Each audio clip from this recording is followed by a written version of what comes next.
Moving on to the UK now, which has set out its terms for a trade deal with the European Union just 2 weeks after leaving the bloc. Britain is still observing EU trade rules until the one-year transition period ends. Before that happens, though, it wants to reach a trade deal similar to the ones the EU has struck with South Korea, Japan and Canada. The UK wants almost all tariffs removed. It would be a valuable concession. Half the UK's imports and 80% of its food comes from the EU.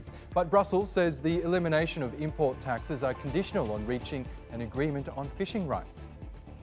Britain also wants regulatory autonomy so it doesn't have to comply with the EU's rules on issues like subsidies, tax standards and environmental protection. And it wants to minimise new checks and extra paperwork to avoid shipping delays at borders. Now, speaking at a security conference in Germany, French Foreign Minister Jean-Yves Le Drain said negotiations would be brutal. We're going to rip each other apart, but that's part of the negotiation. Everyone will defend their interests. That's all part of the discussion. We'd like that to happen as quickly as possible, even though there are lots of elements and we have serious issues to deal with.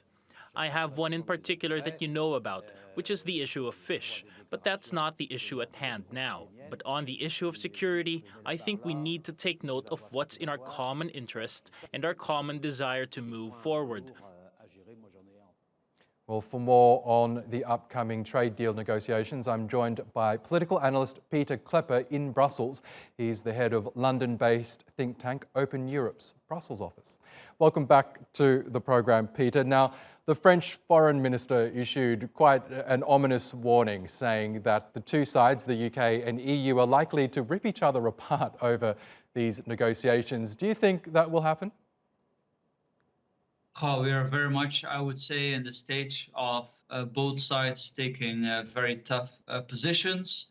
On the one hand, of course, the UK has said that they want complete divergence, which is fair enough, but they also have said that they want to sort out everything this year, which is very ambitious.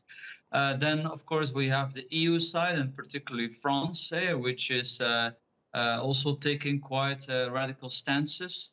The French minister that you mentioned, he's actually from Bretagne, which has a great fishery industry. So they are quite concerned about fisheries, that French fishermen would lose access to UK waters. Now, of course, some deal will have to be found because 70% of UK fish is actually sold in Europe.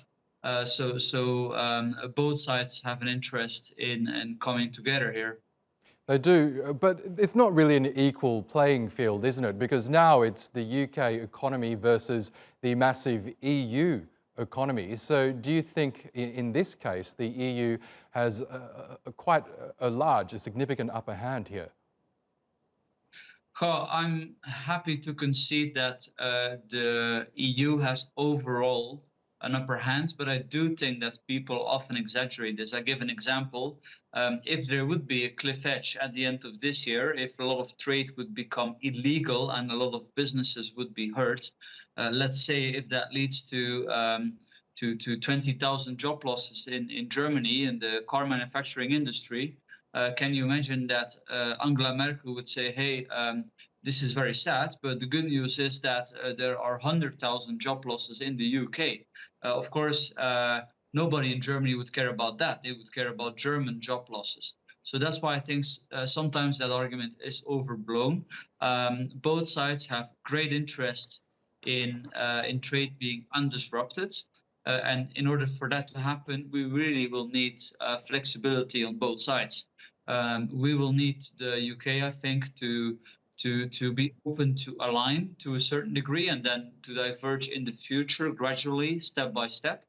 Whereas the EU will have to accept that for certain industries, think of financial services, the United Kingdom will simply not just take the rules from Brussels, but will start making its own rules, and that this will create regulatory competition and more pressure for EU policymakers, which I think is a good thing for European businesses, because that's a very big problem, that the Brussels regulatory machine is out of control.